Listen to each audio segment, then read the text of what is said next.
YouTube, this is Max Tips, and today we're going to be doing a Apple versus Windows, or whatever you want to call it, debate, Windows versus Mac, computer-wise. And I'm going to go through the hardware and software. Software is going to be a little harder because you can get used to both softwares and the OSs they have. So I'm going to first start out with a picture here I got off the Apple website. And I'm going to do price range first because clearly everyone knows that Apple does have higher prices. As you see here, a 21.5 inch Mac and a 27 inch Mac, they start at over $1,000. The 21 is $1,200 and the 27 starts at $17. But if you go through here and look, you can make it even more expensive. As you see, just in the first one, if you want the 3.1 gigahertz quad-core i5, I mean, it'll cost you $2,000, which can be configured to 3.4 gigahertz into the i7. But otherwise, if you want to pay $1,700, which it starts at, you get the 2.7 gigahertz quad-core Intel i5 with 6 megabytes of cache. But all it is basically the cheaper one is at 2.7 gigahertz, and it cannot be configured to 3.4 and make it an i7, which the other one starts at 3.1 and can be configured to that. So that's basically the big price range there. They both come with 4 gigs of memory, which these days with games, like if you see anyone's gaming computer, they usually have 8. But I mean, most games do not require that, but Macs weren't designed for gaming, so, but they can be used for that. But I mean, 4 gigs today is seeming a little lower, even though it's great. I mean, but anyways, it says it has two 2 gig sticks at 1333 megahertz each. DDR3, of course, the latest one. And but you can configure it to 8 gigs or 16, depending on the model. But again, that will raise the price even more. If you want to get the 27-inch one, it'll be even more than $2,000. It just keeps going up. And now I have on the 21.5 inch, there is the 2.5 or 2.7 gigahertz quad-core i5. But the more expensive one can be a 2.8 gigahertz i7. So yeah, that would be $1,500, but you get a smaller screen. You gotta put that in effect. Because this one, the smaller one's at 1920 by 1080, and the more expensive 27-inch is at 2560 by 1440, the resolution. And now if we go down the list, I just took pictures of each different kind of slide thing. We go up to storage. Now, they have terabyte hard drives, they have 500 gig hard drives. Of course, you can put your own hard drive in there if you find one online, but it just keeps raising the price even more and more. But like the most expensive one, 2000, is 1 terabyte, but if you configure it on the website, I believe you can get up to a couple terabytes, and it just raised the price hundreds of dollars right there just to add in the extra hard drives. But as you see down here, it says you can configure it to 2 terabyte hard drive or a 256 gigabyte solid state drive. Now, solid state drives are more expensive, so on the site, if you configure it yourself, your own, because the Apple allows you to do that, you can actually choose what kind of hard drive you want or how many hard drives. I think there's 5 in all you can pick from.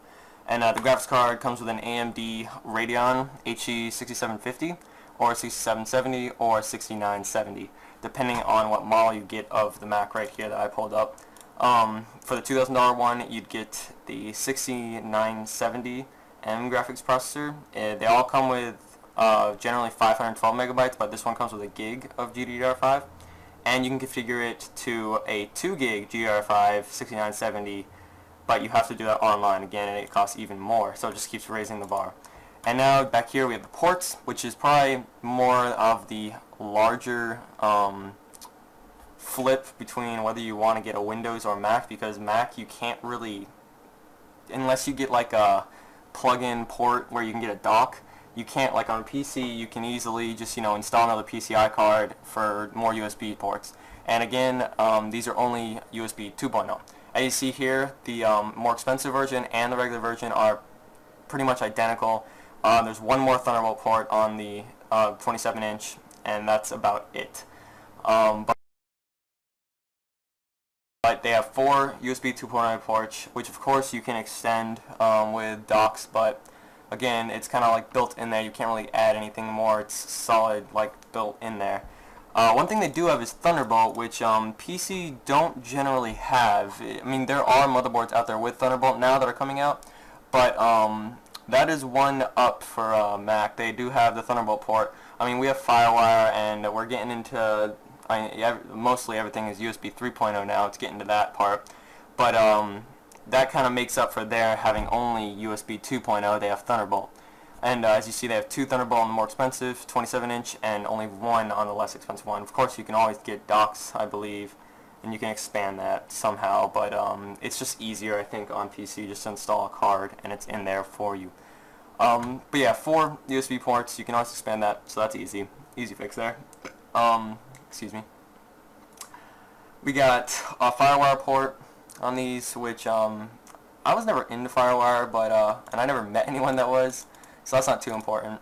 And as you see over here, here's a picture of the OS just brought up.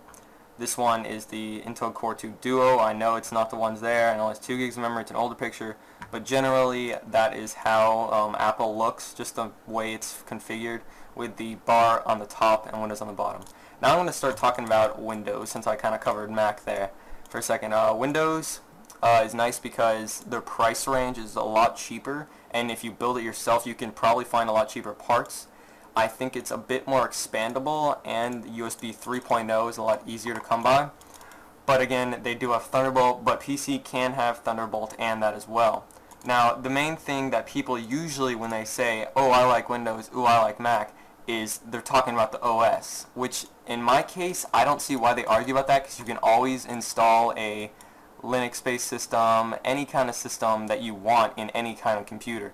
Like I have a friend who he bought a Mac, but he has Windows running on it. You don't have to have their software, so I don't get why people argue about that. Now, personally, I like Windows just because I'm used to it, but people get used to any kind of system. The only reason I like Windows is I know all the programs, I know everything about it, like folders, how it's organized. I just know how to work it. But I'm sure for like a month, if I used Mac OSs and like their Snow Leopard, I'd be a professional at that too. I mean, it doesn't take that long to learn a OS.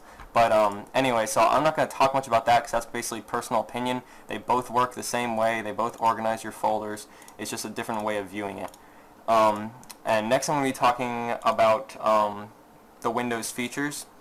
Again, I said their compatibility is a bit more rangeful. Like the Macs that you don't have the actual desktop for, just the screen that's built in, you can't really expand it that much. And one big thing is heat. Windows computers, you can have nice big water coolers, you can have nice airflow, but the Macs are kind of confined to their own space, where it's like a laptop. It's kind of harder to cool it. I mean, Apple does a great job of cooling it. As you see, they do perform very well at their temperatures. But I just feel like Windows, you have more space to run. And I'm just going to bring up a picture of the Windows configuration, Windows 7